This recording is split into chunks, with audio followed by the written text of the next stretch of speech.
नमस्कार, स्वागत है आपका बिहार समाचार में। बिहार वालों के लिए बड़ी खबर आ रही है। बिहार में शराबबंदी कानून खत्म करने की घोषणा होने लगी है। बिहार में नीतीश कुमार जी के गलत शराबबंदी के कारण फिर से कई लोग मर गए हैं और बिहार में बड़ा बवाल शुरू हो गया है। साथ ही बिहार के गरीबों के लिए, किसानों के लिए सरकार ने बड़ी घोषणाएं कर दी है। साथ ही बिहार के 7वें चरण शिक्षक बहाली की प्रक्रिया को लेकर शिक्षा मंत्री जी ने बड़ी घोषणा कर दी है। तो वहीं बिहार के विद्यार्थियों के लिए भी बड़ी खबर है। तो आज की गर्मा गर्म खबरों पर बात करने से पहले आपसे एक छोटी सी अनुरोध है, कृपया वीडियो को एक प्यारा सा लाइक अवश्य कर दीजिएगा। आपका लाइक करना ही हमारी मेहनत का फल होता है।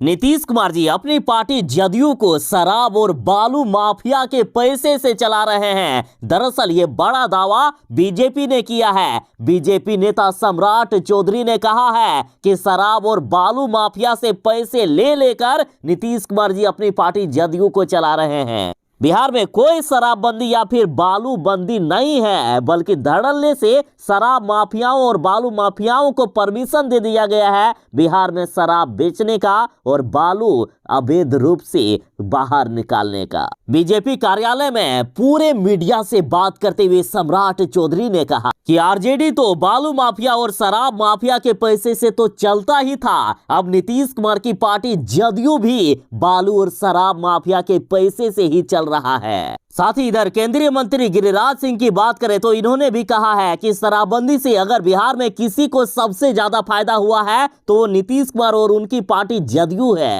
इन्होंने कहा कि शराबबंदी के बाद बिहार सरकार को मिलने वाला सारा राजस्व आज शराब माफिया को जाता है और जदयू इसके लिए शराब माफियाओं से कमीशन लेती है और इस राजस्व का इस्तेमाल जदयू अपनी पार्टी को जिंदा रखने के लिए करती है। बिहार में अगर शराबबंदी कानून हट जाए तो जदयू खत्म हो जाएगी।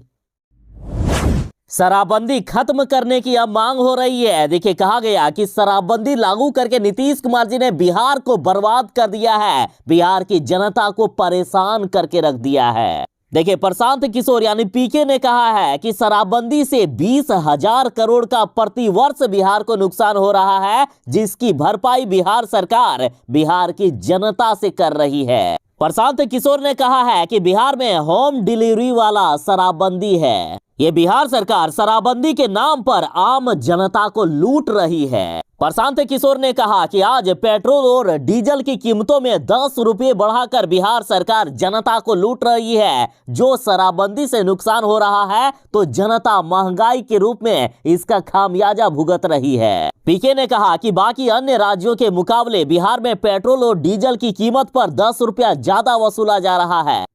बिहार के किसान भी परेशान है। किसान जो खेत की सिंचाई के लिए डीजल खरीद रहे हैं तो उन्हें भी प्रति लीटर 10 रुपया ज्यादा देना पड़ रहा है। साथ ही कहा कि बिहार सरकार ने भले ही 2040 रुपए प्रति क्विंटल की दर से धान खरीदने का ऐलान किया है, लेकिन बिहार के किसान 1400 से 1500 रुपए में धान बेचने को मजबूर हैं, जिसका नतीजा ये है कि लोगों को अपना कर्ज चुकाने के लिए अपनी जमीन बेचनी पड़ रही है। महंगाई इस कदर बढ़ गई है कि अगर किसी की बेटी की शादी हो तो जमीन बेचनी पड़ती है। मुख्यमंत्री नीतीश कुमार जी से बिहार के शिक्षक अभ्यर्थी इस कदर नफरत करते हैं कि कभी नीतीश कुमार जी को मरा हुआ मानकर ये अपना मुंडन करवा लेते हैं तो कभी नीतीश कुमार जी को वोट नहीं देने की कस्में खा लेते हैं। क्योंकि पिछले 3 सालों से मुख्यमंत्री नीतीश कुमार जी 7वें चरण की शिक्षक बहाली प्रक्रिया को शुरू नहीं कर रहे हैं। भले ही महागठबंधन की सरकार में आए हुए नीतीश कुमार जी के 4 महीने हो रहे हैं, लेकिन जब से एनडीए सरकार में थे तब से 7वें चरण की शिक्षक बहाली प्रक्रिया की मांग हो रही है। और अब कुढ़नी में चुनाव हो रहा है तो कुढ़नी उपचुनाव में नीतीश कुमार जी गए थे चुनाव प्रचार करने, तो शिक्षक अभ्यर्थियों ने खूब हंगामा किया। सीटेट अभ्यर्थी का प्रदर्शन देखिए, कुर्सियां फेंकी गई, नीतीश कुमार जी के खिलाफ नारेबाजी की गई। मुख्यमंत्री नीतीश कुमार जी के सभा में ही इन्होंने बता दिया कि वे किसी भी कीमत पर इनको वोट नहीं देंगे यदि 7वें चरण की शिक्षक बहाली प्रक्रिया का ऐलान नहीं करते हैं नीतीश कुमार जी। तो साथ ही मुख्यमंत्री नीतीश कुमार जी और तेजस्वी यादव ने दावा किया है कि कुढ़नी में हमारी जीत निश्चित है, हम हर हाल में यहां जीतेंगे, बीजेपी वाले को जनता इस बार भी खदेड़ कर भगाएगी।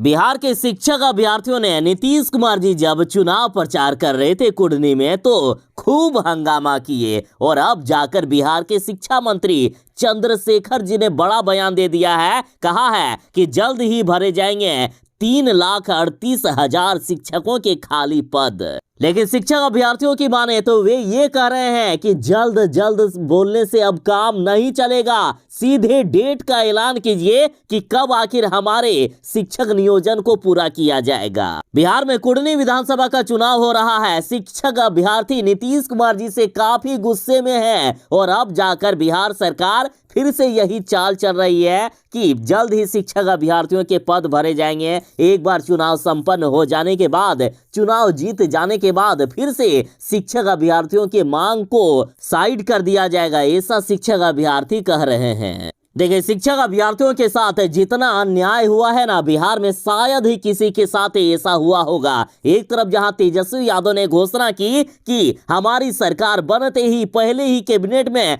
पहली कलम से हम 10 लाख युवाओं को सरकारी नौकरी देंगे। शिक्षकों के लिए कहा कि शिक्षकों की हम सबसे पहले नियुक्ति करेंगे। और यदि सरकार द्वारा किए हुए वादों की बात करें तो देखिए, जब एनडीए की सरकार थी तो कहा गया कि जनवरी फरवरी में 7वें चरण की शिक्षक बहाली प्रक्रिया पूरी होगी, लेकिन ऐसा नहीं हुआ। फिर शिक्षा मंत्री जी बोले कि मार्च में 7वें चरण की नियुक्ति प्रक्रिया शुरू होगी, लेकिन वो भी नहीं हुआ। उसके बाद कहा गया कि होली तक 6ठे चरण की प्रक्रिया समाप्त होगी और अप्रैल के प्रथम सप्ताह में ही 7वां चरण आरंभ हो जाएगा। और हद तो तब हो गई जब बिहार सरकार ने ऑफिशियल लेटर निकाल दिया और इसमें से कहा गया कि जुलाई माह के अंतिम सप्ताह तक सारी तैयारी पूरी कर हम शेड्यूल निकाल देंगे। और शिक्षा विभाग ने इसके लिए पत्र भी जारी कर दिया। और अब नई सरकार के बने हुए शिक्षा मंत्री जी ने 2 महीने पहले बोले थे कि हम जल्द ही नियुक्ति करेंगे, लेकिन इन लोगों का जल्द कभी होता ही नहीं है। अब जाकर फिर से शिक्षा मंत्री जी कह रहे हैं कि जल्द ही नियुक्ति की जाएगी।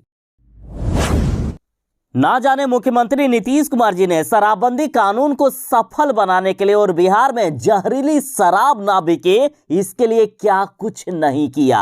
अब तो 1-1 लाख रुपए बिहार में शराब बेचने वालों को नीतीश कुमार जी दे रहे हैं ताकि जहरीली शराब ना बिके। लेकिन बिहार में चाहे जो भी कानून में सख्ती बरती गई हो या जो भी नीतीश कुमार जी ने बिहार में शराबबंदी कानून में बदलाव किया गया हो, सारे गरीबों पर लागू होता है। शराब माफिया बचकर निकल जाते हैं। और जिस तरह से लालू यादव ने कहा है कि बिहार में शराबबंदी कभी लागू की ही नहीं जा सकती है, तो लालू यादव जी का ये बयान सच साबित होता हुआ दिख रहा है। देखिए, बिहार में फिर से जहरीली शराब से 3 लोगों की मौत हो गई है। जहरीली शराब से मरने वालों की संख्या लगातार बढ़ती ही जा रही है। जिन महिलाओं के लिए नीतीश कुमार जी ने शराबबंदी लागू किया है, आज वही महिलाएं या तो विधवा हो रही है या अनाथ हो रहे हैं या उनके सामने उनके भाई की मौत हो रही है। बिहार में शराबबंदी कानून फेल होने का सबूत एक बार फिर से वैशाली में मिल गया है। वैशाली में जहरीली शराब से लगातार मौत हो रही है। 3 लोगों की फिर से मौत हो गई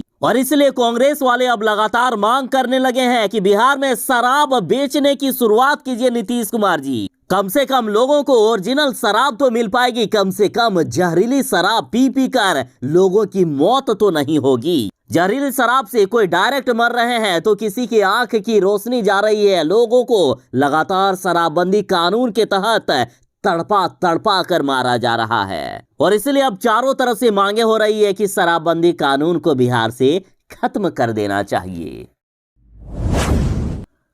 जब एक अकेला तेजस्वी यादव आधी रात को निकलते हैं, स्वास्थ्य विभाग में क्या कुछ चल रहा है, बिहार के सरकारी अस्पतालों में मरीजों के साथ कैसा व्यवहार हो रहा है, क्या क्या व्यवस्थाएं हैं, ये सब जांचने के लिए तो बिहार के सरकारी डॉक्टरों, सरकारी अस्पतालों, सरकारी स्वास्थ्य विभाग में हड़कंप सा मच जाता है। तो सोचिए, जब राजद के सभी विधायक, सभी नेता ऐसा करने लगेंगे तो बिहार की स्वास्थ्य व्यवस्था सुधरेगी कि नहीं सुधरेगी। और अब ऐसा होने लगा है। देखिए, आधी रात को अचानक सदर अस्पताल पहुंच गए विधायक, अस्पताल का किया निरीक्षण।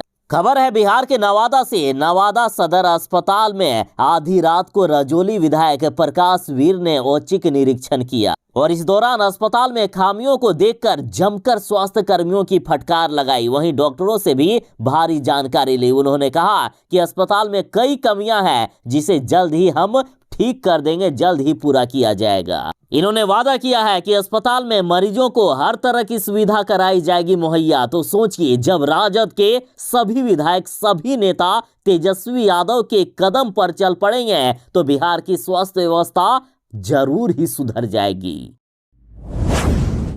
बिहार बोर्ड के विद्यार्थियों के लिए बड़ी खबर है। एक तरफ जहां महिलाओं को सरकार पुरस्कृत कर रही है, इंटर पास करने वाली लड़कियों को सरकार 25-25 हजार रुपए दे रही है, तो वहीं ग्रेजुएट पास करने वाली महिलाओं को भी सरकार 50-50 हजार रुपए दे रही है। और इधर बड़ी खबर है कि बिहार बोर्ड के इंटर और मैट्रिक टॉपर्स होंगे सम्मानित, मिलेगा लैपटॉप और नगद पुरस्कार।